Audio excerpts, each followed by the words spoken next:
Magandang araw po sa lahat ng sumusubaybay dito sa PinoyRadio.com. Ako po si Attorney Maria Eleanor Rodriguez ang makakasama ninyo for the next hour dito sa programang Konting Kaalaman, Malaking Katulungan. For those of you who did not watch my first episode for the year 2022, Happy New Year. For today, we will be discussing something that's very important to all the families out there. I have a guest who is an expert in this field. So we will be discussing family law in Ontario, Canada. And our guest for today is an amazing lawyer who I met when I was still a federal prosecutor in the Niagara region. So let me introduce her to you, give you a bit of a background so that you know where she's coming from. So she is a lawyer who finished her law degree in University of Ottawa in 1983. She was called to the Bar of Ontario in April 1985. She enjoyed private practice, specifically litigation, for 20 years. She joined Legal Aid Ontario as Supervisory Duty Counsel, Family and Criminal Law in Niagara South, which means Welland, Ontario, and criminal law for Niagara North, which is St. Catharines. She attended court and managed one staff lawyer and 35 per diem duty counsels. Since 2015, she's been doing family advice in Family Law Information Center in Welland, in the Welland Courthouse in Niagara Falls location as well. She also did telephone advice and Legal Aid Ontario's 1800 hotline. So when you call the 1800 number for legal aid, she picks it up. Well, she's one of them. Since April 2020, she's been doing exclusively telephone advice in family law. Because of COVID, everyone's working from home. Let me just see. Now, there is a new federal government program, and she will be discussing this with us as well. There's also immigration certificates for people needing help in immigration law. What else? What else do we need to know about her? Okay, now, well, we will just ask her everything that we still do not know about our guest. So let me bring in our guest for today, Attorney Diane Granier.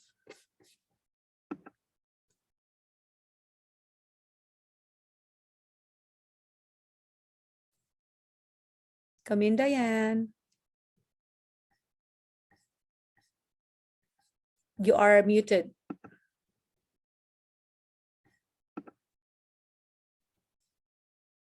Diane, are you there? Okay, we can see her, but I mean, we can see her name, but we can see her face and we cannot hear her. So Diane, if you can just unmute, please.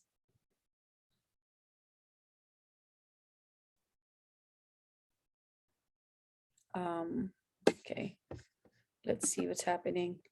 Sorry, guys. We are having some technical difficulties.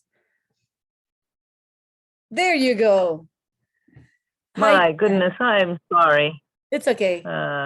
Welcome to my technology. show. Konting Kaalaman, Well, Malaking Katulungan.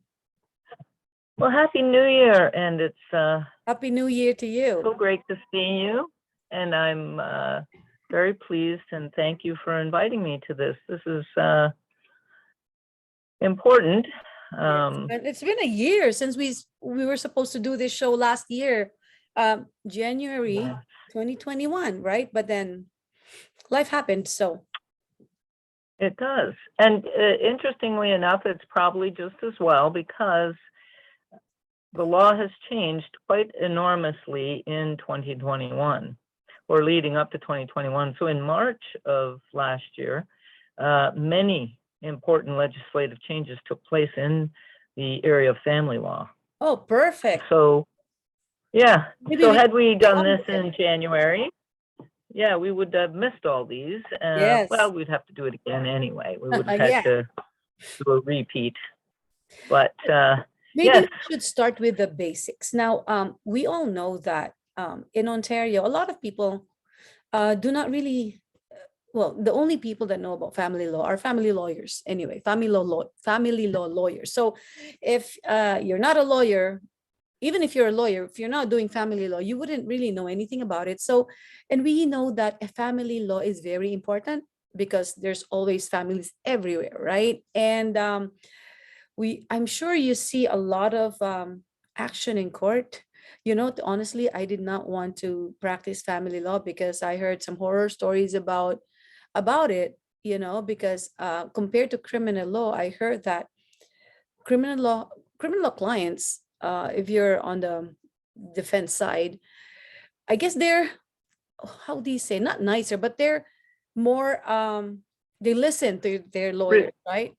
But family Yes. law, they have the clients in family law have a mind of their own, and the opponent sometimes, the what do you call it, the respondent, the other side, Yes, but we call them other party. the other okay, the other Other party party. is sometimes the Yes. problem for the lawyer. So that's why I didn't want to get into it. But anyway, so let's start with the basics then. What do you think do people need to know, first of all, about family law when they get into this litigation and whatever? Well, I think what I'd like to start is the fact that there are 15 pieces of legislation that affect family law. So there is quite a bit, and you're right, if you don't practice family law, if you are a real estate lawyer, you're not going to be familiar. So I know often people will say, oh, well, my real estate lawyer said, and that's, unwise, and particularly now with the new changes in the legislation and so many changes, improvements. I guess what people need to know is the court process. The court process if you end up in court. So let's say if you don't end up in court, if you are able to resolve your issues, there is mediation. So mediation services are available in every courthouse in Ontario. Everything, of course, since 2020, relatively speaking, is done by Zoom and remotely, by telephone for those who don't have perhaps a computer.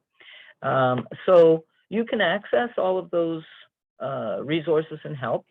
So a mediation is on a sliding scale so that everyone can afford to do mediation through the Ministry of the Attorney General, through the courthouse, if you feel that you can resolve your issues.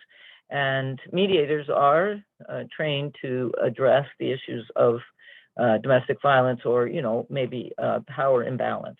And it's important for people who suspect they might be in that relationship. Before I forget, Yes. ask you, when you say mediation, because you mentioned that if you think you can resolve your issues through mediation, so mediation is not a requirement before you go to court? It's not. Correct. It is not. It's not. Now, granted, I practice, and so I'm very familiar with Niagara, right? And those courts outside of Toronto. There are some areas in Toronto that do have mandatory mediation as part of their, so different areas do have some different rules in that regard. So of course, everyone should always check with their own local courthouse to see whether mediation is mandatory before you start litigation. And I would say most of the time, hopefully, people that are going to have to commence litigation would have a lawyer. And of course, that lawyer practicing in that jurisdiction would know, oh, there's mandatory mediation. But generally speaking, throughout the province of Ontario, it's optional. So before we go ahead, I just want the people to understand or to know what to do. First and foremost, what kinds of issues are we talking about here? That they can, So if you have children, and I'm going to presume most people do have children, so their number one concern is children. So there would be where the children are going to live full time, the time that the other parent is going to spend with them, child support. So those are the main things and then if you're married, then you've got property division issues, and spousal support. So those would be the main issues that people would be looking at. And of course, many, many people. So everyone understand that many people resolve their issues either through outside of court, non-litigation, and sometimes they don't even ask for other help. They just go ahead and live their lives. So if they consult a lawyer, lawyer's going to say, hey, you should. Pardon? Does it include divorce? Like if someone, because basically the first thing is they want to separate, right? Okay, so let's start from them separating. So first they want to separate. Now, I know a lot of people don't understand, this as well. Well, like Filipinos, where this show is kind of catering towards the Filipinos as well as everyone, but most Filipinos we don't have divorce in the Philippines, so we don't understand what divorce really is, right? So the first thing, if you want to separate, right, I guess the question would be, and I know some people have asked me this question, what are the grounds for divorce, right? And do they have to, because I know that when you separate for after a year, you can file your divorce, right? That's one of the, I guess, grounds for divorce. And they asked me too, whether they have to live separately. And I think, and correct me if I'm wrong, isn't it that as long as you're not separated in bed, you don't have to be separated in board, meaning to say you don't have to live in different houses, as long as you're no longer, you already consider yourselves separated, meaning in bed. Okay, let's be blunt. You're not having that, anymore. You don't have that relationship.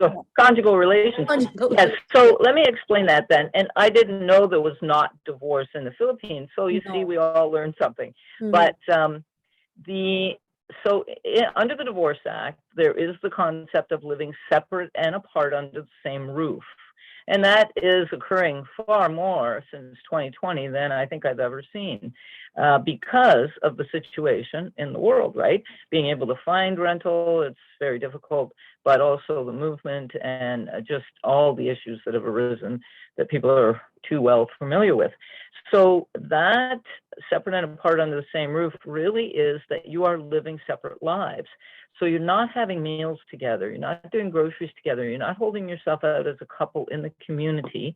In addition to having a separate bedroom, sometimes people will be like, one person will be in the basement level. Maybe it's sufficient, and then they'll come up and use the kitchen, make their meal, and then go back and spend most of their time separately. If there's children in the house, then you may be caring for the children sort of together, or you're sharing it. So you do half a day, I do half a day. But again, that's parenting, and that's not your relationship with the other party. So that would constitute living separate and apart under the same roof. And what's important is to know that both people know that, okay, the relationship's over. There has to be some understanding. You can't unilaterally decide I'm separated. The other party has to be aware too. Generally, at least some modest conversation about, look, this isn't working out.